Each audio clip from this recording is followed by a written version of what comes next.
Dia bangkit, dia itu Yesus Kristus yang mati, dan di hari yang ketiga dia bangkit pada hari yang ketiga. Dan kamu menjadi hidup. Artinya, kalau kamu menjadi hidup, dulunya kamu mati.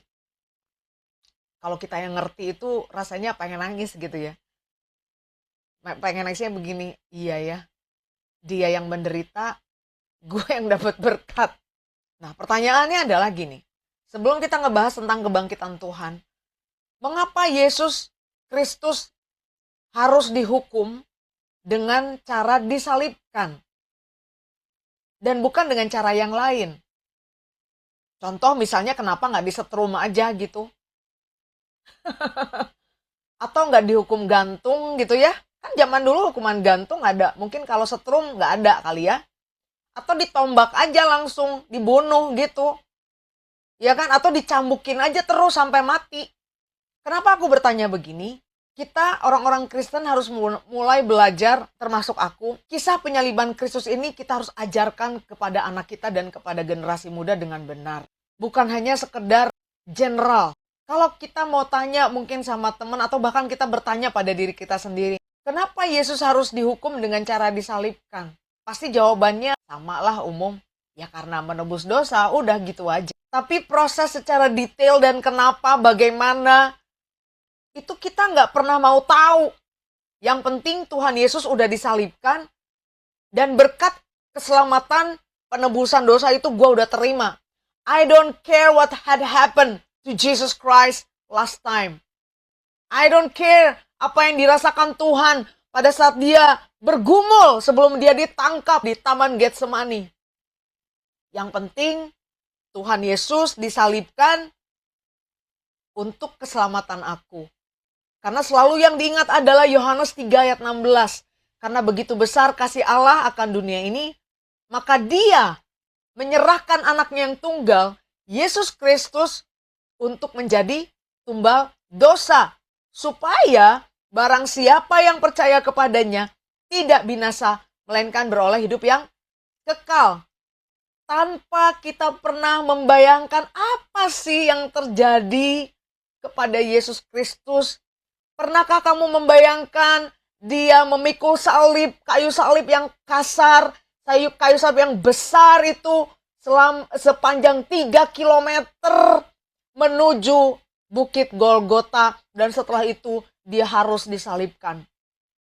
Walaupun dalam faktanya akhirnya karena Yesus tidak kuat, ada Simon dari Kirene yang menolong dia. Pernah nggak membayangkan waktu Tuhan Yesus mikul salib, dia ditendang, dia diludahi, dia dicaci maki, dia dihujat.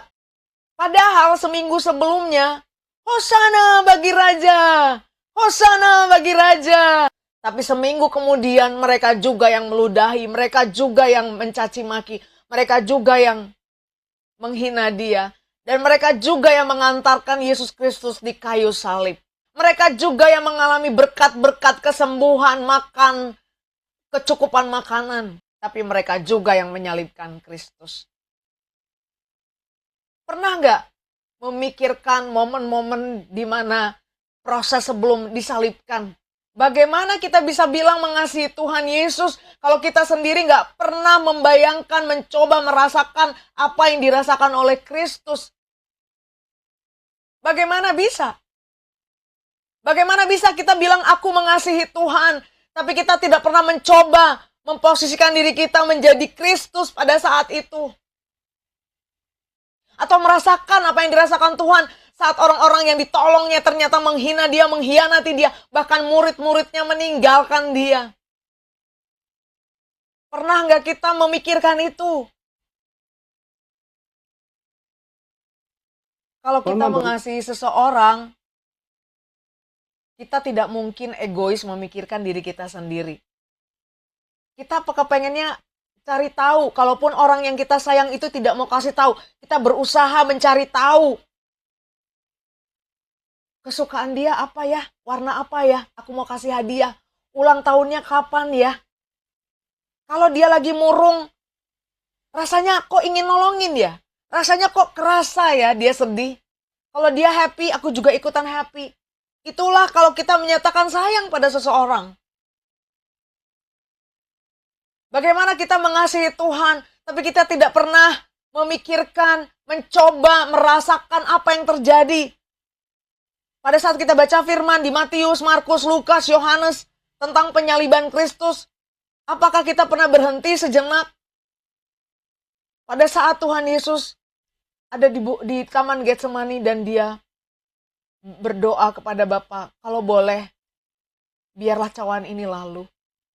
Dan firman Tuhan mengatakan, peluhnya aja seperti darah. Artinya, kalau kita artikan secara menurut aku gitu ya, pembuluh darahnya mungkin sampai pecah. Karena saking takut, sedih. Pernahkah kita mencoba merasakan itu? Aku rasa tidak banyak yang begitu ya. Taunya ya ujungnya aja. Disalibkan gitu kan. Disalibkan, dipakuk kiri tangan kanan, tangan kiri, lalu kaki. Ya sudah, habis itu barang siapa yang percaya kepadanya tidak binasa melainkan beroleh hidup yang kekal. Makanya banyak orang Kristen yang gampang sakit hati, gampang mundur dari kekristenannya. Karena tidak pernah tahu dan tidak pernah mau tahu apa yang terjadi. Mengapa Yesus harus dihukum dengan cara disalibkan dan bukan dengan cara yang lain? Nah, kita akan belajar dulu salib. Nih, salib ya. Orang kan taunya salib udah nggak ada Yesusnya di situ gitu kan. Tapi kejadian sebelumnya itu kita tidak pernah mau tahu. Nah, kita belajar salibnya dulu. Salib adalah alat hukuman mati yang mengerikan dan menakutkan. Mungkin teman-teman selama ini ada kalau aku udah pernah nonton ya tentang kisah penyaliban Kristus, itu ada beberapa versi. Yang terakhir itu The Passion of Christ, gitu kan, itu yang paling film yang hampir ya, sedikit hampir lah. Walaupun sebenarnya jauh dari seperti yang digambarkan oleh Yesaya. Karena kalau terlalu kejam gitu juga bisa dilarang ya penyebarannya gitu film itu. Tapi banyak anak-anak zaman sekarang, orang tua muda yang tidak tahu film-film itu gitu. Bahkan jangankan film, baca firman juga mungkin juga ya gitulah. Taunya Yesusnya udah nggak ada salib itu gitu. Yang penting tahu udah Yesus udah bangkit, emang iya betul. Tetapi alangkah sayangnya kalau kita tidak pernah mau tahu apa yang terjadi sebelumnya. Saat itu itulah metode hukuman yang mengakibatkan kematian, ya ini ya kita garis bawahi, mengakibatkan kematian dengan cara kejam dan sangat menyakitkan. Emang kalau disetrum nggak kejam, menyakitkan ya menyakitkan. Aku belum pernah ada di posisi itu ya. Emang kalau digantung tidak kejam ya kejam juga, menyakitkan juga. Semua itu yang namanya hukuman mati pasti kejam dan menyakitkan. Karena hak hidup kita diambil dengan paksa. Itu pasti kejam. Gitu. Tapi apa bedanya dengan salib? Esensi penyaliban bukanlah kematian itu sendiri. Ternyata, kenapa disalib cara hukumannya? Tujuannya bukan matinya. Bukan. Kalau cuma matinya dengan dor, mati. Buang ke sungai, mati. Kasih ke binatang juga mati. Tapi apa? Kenapa ini salib adalah hukuman yang sangat mengerikan dan sebenarnya adalah hukuman yang paling mengerikan di zaman itu. Yang mau dikejar lewat hukuman itu adalah apa? Penderitaannya. Penderitaan saat menjelang kematian. Jadi kenapa salib? Yang dikejar, yang harus dialami oleh pemberontak, orang yang dihukum itu adalah bukan kematiannya, tapi penderitaan yang enggak berhenti dan enggak pernah bisa lepas dari kesakitan itu. Enggak bisa lepas kecuali jantungnya udah berhenti. Bayangin, kita sakit ini deh, sakit kepala deh, migrain aja. 5 menit aja rasanya udah pengen, udahlah, gak usah hidup, mungkin gitu ya.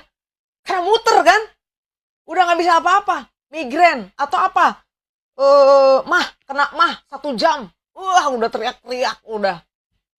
Aku belum pernah mah, tapi hampir mah itu udah gak enak banget gitu. Kayaknya udah pengen nangis terus gitu. Rasanya udah minum ini nggak sembuh-sembuh gitu. Apalagi ini, bahkan mereka suka menjelang kematian. Bayangin ya, betapa psikopatnya orang-orang ini di zaman dahulu kala. Mereka suka melihat orang-orang dihukum ini menjelang kematiannya itu adalah penderitaan yang paling mengerikan. Mereka bahagia melihat itu. Bayangkan, orang setega itu melihat dengan mata telanjang penderitaan orang-orang ini. Jadi disalib, kenapa bukan disetrum, kenapa bukan ditombak, kenapa bukan digantung dan lain-lain. Karena salib itu adalah hukuman yang paling kejam, paling mengerikan, paling psycho. Karena disalib penderitaan, semua penderitaan mental, fisik ada di situ. Karena mereka nggak bisa lepas dari maut, kecuali jantungnya berhenti. Jantungnya nggak berhenti, penderitaan itu terus dialami. Makanya penderitaan itu berjam-jam. Yesaya 53 ayat yang kelima. Tetapi dia tertikam oleh karena pemberontakan kita. Dia diremukkan oleh karena kejahatan kita. Ganjaran yang mendatangkan keselamatan bagi kita itu ditimpakan kepadanya. Makanya dia melakukan semua penderitaan yang dapat berkatnya kita. Bagaimana kita tidak tahu berterima kasih, tidak tahu diri, sudah dikasih semuanya, yang menderita Tuhan, yang dapat berkatnya kita, yang berdosanya kita, yang memberontaknya kita, yang jahatnya kita, hukumannya dia yang tanggung. Kita kemudian menjadi dapat berkat. Tapi seringkali hidup kita tidak tahu berterima kasih sama Tuhan. Bilur-bilurnya, dengan bilur-bilurnya kita menjadi sembuh. Kita balik lagi ke sini. Tetapi dia tertikam, ditikam, disabet, dicambuk. Karena pemberontakan. Apa itu pemberontakan kita? Adam dan Hawa dulu itu dikasih pesan sama Tuhan. Iya kan? Semua yang ada di dalam Taman Eden itu kamu boleh makan kecuali pohon pengetahuan baik dan jahat. Tetapi mereka tidak taat. Itulah yang membuat ketidaktaatan mereka, kutuk ketidaktaatan mereka membuat kita menjadi pemberontak kepada Tuhan. Hidup kita mana ada mau hidup teratur di dalam Dia, nggak ada. Kita aja udah di dalam Tuhan seringkali suka memberontak masih ya, apalagi tidak di dalam Tuhan.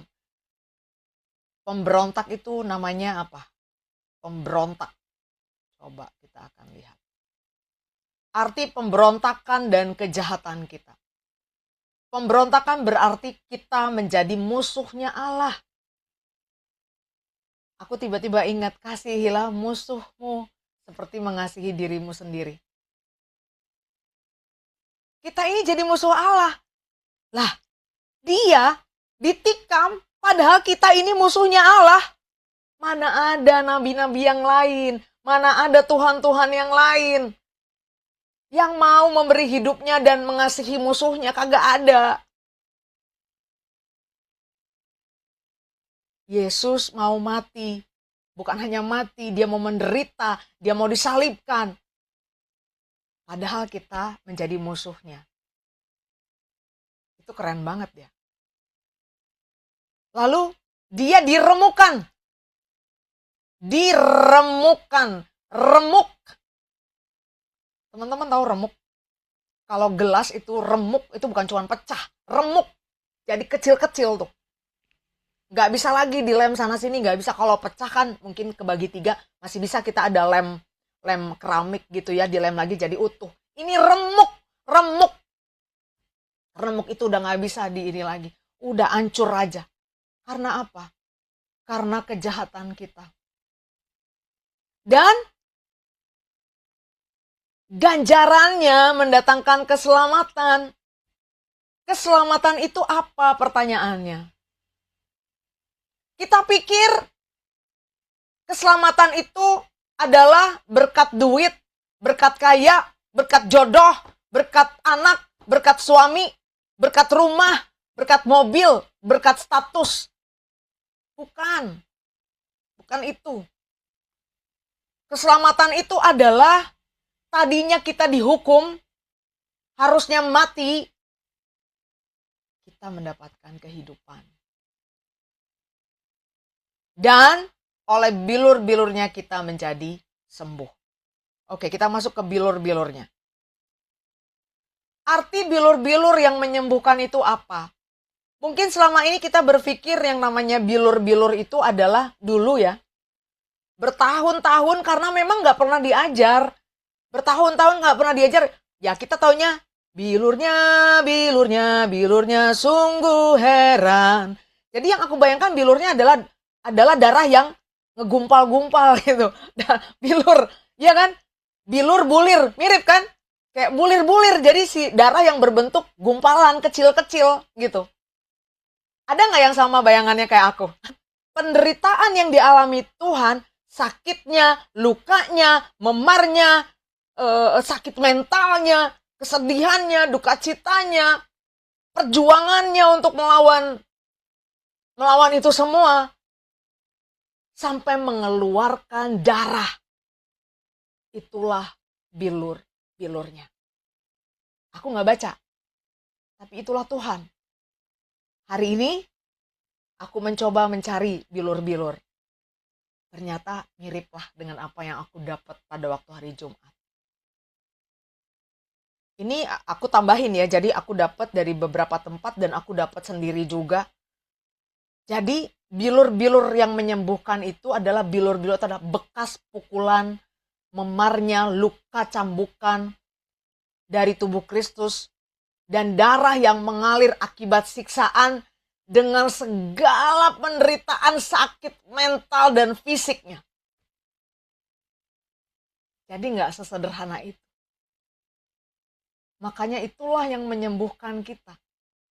Nah, jangan sampai bilur-bilurnya menyembuhkan hanya di dalam otak kita. Menyembuhkan sakit kanker, menyembuhkan sakit jantung, menyembuhkan sakit emah. Teman-teman, sebenarnya yang paling utama yang dia sembuhkan itu apa? Roh dan jiwa. Fisik ini tidak selalu dikasih kesembuhan, teman-teman. Makanya kenapa banyak orang kecewa. Kalau nggak sembuh, gue nggak mau percaya kepada Tuhan. Yang paling utama yang menjadi pemberontakan dalam kehidupan kita adalah jiwa dan roh kita. Kenapa jiwa dan roh? Kenapa fisik sendiri berdiri? Iya, waktu kita mati, tubuh kita ini kembali ke tanah menjadi debu. Tapi jiwa dan roh itu melekat. Itu yang akan kembali kepada alam roh kita, yaitu kepada Tuhan atau kepada maut. Jadi, yang diselamatkan itu adalah roh dan jiwa kita. Ya, fisik kita juga akan disempurnakan nanti. Menjadi manusia yang baru. Saat kedatangan Tuhan Yesus, kebangkitan, kita akan mengalami kebangkitan kembali. Tubuh ini makanya bahkan ada banyak orang-orang yang percaya, hidupnya sungguh-sungguh, puasa setiap hari. Tapi dia punya sakit, tidak pernah sembuh sampai mati. Orang berpikir dia punya dosa inilah, punya dosa itu. Orang tidak pernah menjadi kaya sampai dia mati. Orang berpikir dia punya dosa ini dan itu. Enggak, teman-teman. Paulus, dia bilang apa? Di dalam dirinya ada duri yang terus ada dalam dirinya dan tidak dilepaskan oleh Tuhan. Supaya Paulus itu tidak menjadi sombong. Kesembuhan yang kita terima yang paling utama adalah rohani dan jiwa kita. Tidak lagi melulu hidup ini adalah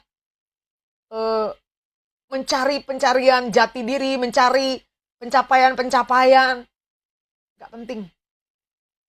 Gak penting. Yesus datang ke dunia, Yesus menderita, Yesus dihukum. Satu aja. Supaya manusia kembali kepada tujuan Allah menciptakan manusia. Hidup kekal bersama Kristus. Itu aja. Bukan itu aja artinya, cuman itu aja. Bukan ya. Tapi manusia, kita seringkali lupa tujuan Yesus Kristus disalibkan. Disangkanya berkat-berkat jasmani doang. Terlalu ece-ece. Yesus bangkit. Ya kan? Matius 28 ayat yang ke-6. Ia tidak ada di sini, sebab ia telah bangkit. Sama seperti yang telah dikatakannya. Mari, lihatlah tempat ia berbaring. Ini malaikat berbicara kepada wanita, pada Maria Magdalena dan satu wanita yang lain. Mereka mau menjenguk kuburnya Yesus, tapi ternyata waktu ke sana mereka bertemu dengan malaikat, ya, dan malaikat itu bicara, dia udah nggak ada di sini, dia udah bangkit. Wah, kayaknya senang banget ya. Ya, mereka menyaksikan penyaliban Kristus, mereka pikir mati dan tidak akan ketemu lagi, tapi ternyata bangkit. Itu sukacitanya kebayang seperti apa ya? Kalau kita ada di momen itu, waduh gitu ya, senengnya sukacitanya luar biasa, percaya tidak percaya gitu. Nah, bukti kemenangan atas maut. Jadi kebangkitan Tuhan adalah bukti bahwa Yesus sudah menang atas maut. Kenapa atas maut? Karena memang awal kejatuhan manusia di Taman Eden itu mengakibatkan kehilangan kehidupan yang kekal, mengakibatkan Adam dan Hawa itu berdosa, dan benih dosa itu akhirnya diturunkan ke semua manusia yang lahir, termasuk kita. Dan Roma 6 ayat 23 mengatakan upah dosa adalah maut. Tuhan tidak menciptakan manusia untuk maut, tapi Tuhan menciptakan manusia itu untuk hidup kekal bersama dengan Allah Bapa. Itulah yang dipulihkan, itulah yang dikembalikan, itulah yang ditebus. Kalau manusia masih tidak mengerti saat Yesus bangkit itu memberikan kehidupan yang kekal, tidak mengerti bahwa dia bangkit bukan untuk kemakmuran, berkat-berkat jasmani, sayang sekali kita ini.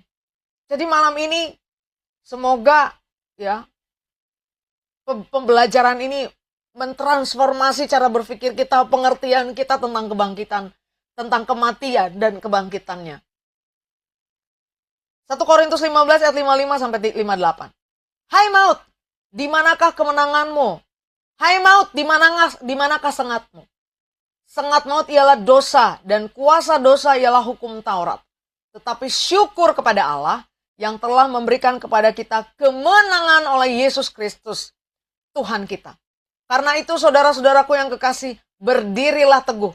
Teman-teman, ya, kenapa kita disuruh berdiri teguh? Karena kita sudah punya kemenangan itu. Kemenangan itu sudah kita pegang. Makanya kita dibilangnya more than conqueror. Lebih daripada pemenang. Sering kali kita punya predikat, punya status lebih dari pemenang. Jangankan berdiri teguh. Untuk berdiri aja kagak mau. Jangan goyah. Goyah mulu. Dan giatlah selalu. Giat selalu, teman-teman. Selalu. Jangan pernah never. Selalu always dalam pekerjaan Tuhan. Sebab kamu tahu bahwa dalam persekutuan dengan Tuhan, jerih payahmu tidak sia-sia. Ini ayat firman yang mengingatkan kepada kita bahwa once kamu atau saya menerima kuasa kebangkitan itu, come on, jangan goyah, berdiri teguh, dan giat selalu dalam pekerjaan Tuhan.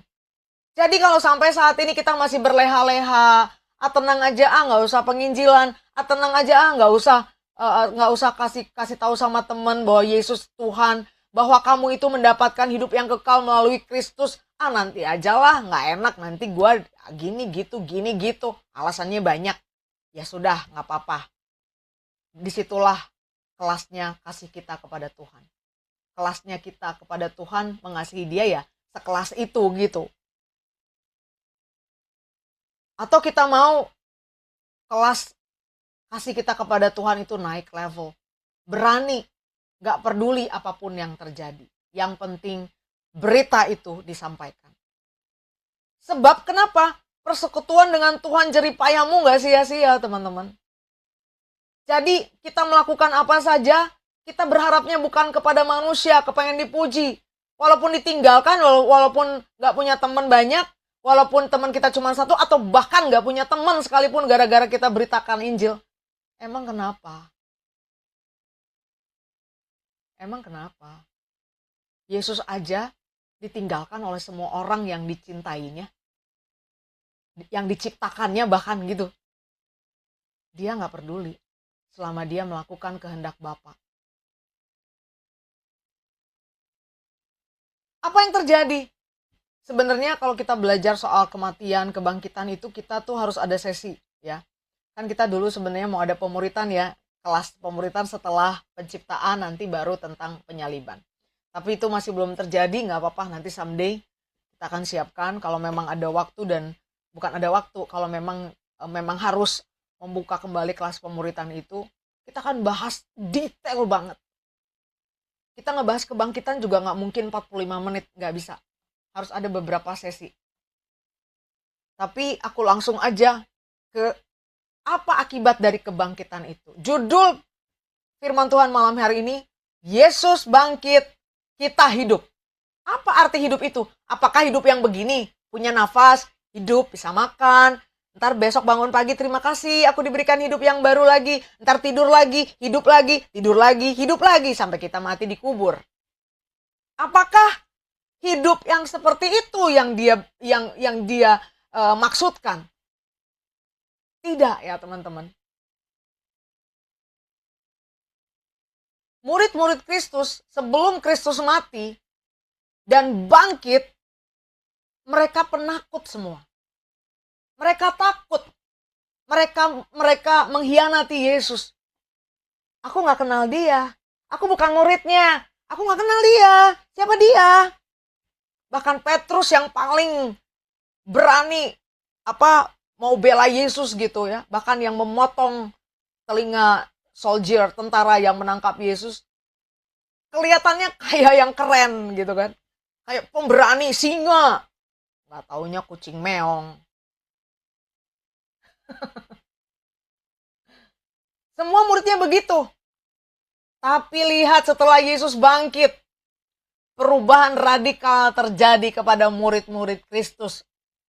Mereka tidak takut kepada kematian. Coba nanti kalian cek-cek ya. Bagaimana Andreas mati. Andreas tuh mati di tanda silang. Jadi artinya kalau silang itu gimana ya? Silang gitu. Ada yang disalibkan, Petrus disalibkan tapi kebalik ya. Kalau Andreas tuh matinya tuh tanda silang, badannya disilang gitu. Gitu. Terus siapa lagi? Paulus itu dipenggal. Paulus itu bukan orang, dia tuh orang Roma kan. Jadi dia nggak bisa disalib gitu, nggak boleh. Jadi dia dipenggal. Ada yang digoreng. Thomas juga dia pelayanan ke India, tapi meninggalnya juga dibunuh gitu ya. Tidak ada satu murid pun yang enak matinya kecuali Yohanes yang bikin wahyu. Tapi dia dibuang ke Pulau Patmos dan dia meninggal karena tua. Tapi dia pun kan meninggal tidak di kasur empuk gitu. Karena bagiku hidup adalah Kristus dan mati adalah keuntungan. Itu sebenarnya yang Tuhan mau dalam hidup kita. Kita tidak sibuk dengan perkara-perkara dunia ini. Kita nggak sibuk dengan perkara-perkara jasmani. Harusnya kita sibuk dengan perkara-perkara rohani dan jiwa. Makanya ulang-ulang ajarkan pada anakmu, ulang-ulang. Bahkan pendeta gereja juga, firman itu sampai dia itu mengalir di darah kita. Boleh kamu berhenti. Karena firman itu sudah hidup dalam diri kita. Sudah hidup dalam diri anakmu. Itu yang paling utama sebenarnya. Kebangkitannya membuat kita yang percaya, dipilihnya untuk menjadi percaya. Kita memberikan pengetahuan itu kepada anak kita, teman kita, terutama keluarga kita. Ulang-ulang pada murid-murid kita, pada komunitas.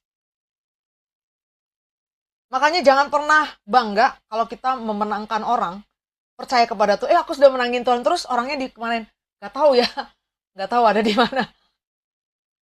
Belum selesai tugasnya.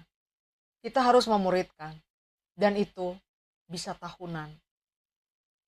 Kalau kita nggak punya prinsip seperti bagiku adalah Kristus, hidup adalah Kristus, dan mati adalah keuntungan, kita akan merasa sayang membuang waktu kita untuk orang. Apalagi kalau orang itu tidak menguntungkan kita. Jadi fokus murid-muridnya akhirnya kepada Kristus. Mau dirajam, mau digoreng, nggak apa-apa. Mereka nggak takut, karena mereka tahu mereka hidup. Yang terpenting adalah hidup kekal bersama Kristus. Apa yang paling menakutkan bagi manusia? Dan mengapa? Yang paling menakutkan bagi manusia adalah kematian. Mau dia raja-raja diraja kek, orang paling kaya yang bisa beli dunia ini. Apakah dia bisa beli kehidupan supaya dia lepas dari kematian? Enggak bisa. Hidup yang membawa kabar baik kepada banyak orang, supaya mereka pun dipulihkan, disembuhkan, dikembalikan kepada Allah Bapa. Nah, jadi aku berdoa, kita berdoa malam ini, kebangkitan Tuhan membuat kita pun sama seperti murid-murid Kristus berubah cara melihat kehidupan ini. Berubah kenapa dia memilih kita. Kita ngerti kenapa dia mati, kenapa dia bangkit, dan kenapa dia memilih kita. Kita ngerti malam ini. Fokusnya adalah bawa kabar baik. Apapun yang kita sedang kerjakan, apapun yang sedang kita geluti, misi itu harus dibawa kemanapun, supaya kabar baik itu bisa didengar. Firman Tuhan bilang, bagaimana mereka bisa mendengar kalau tidak ada yang memberitakan?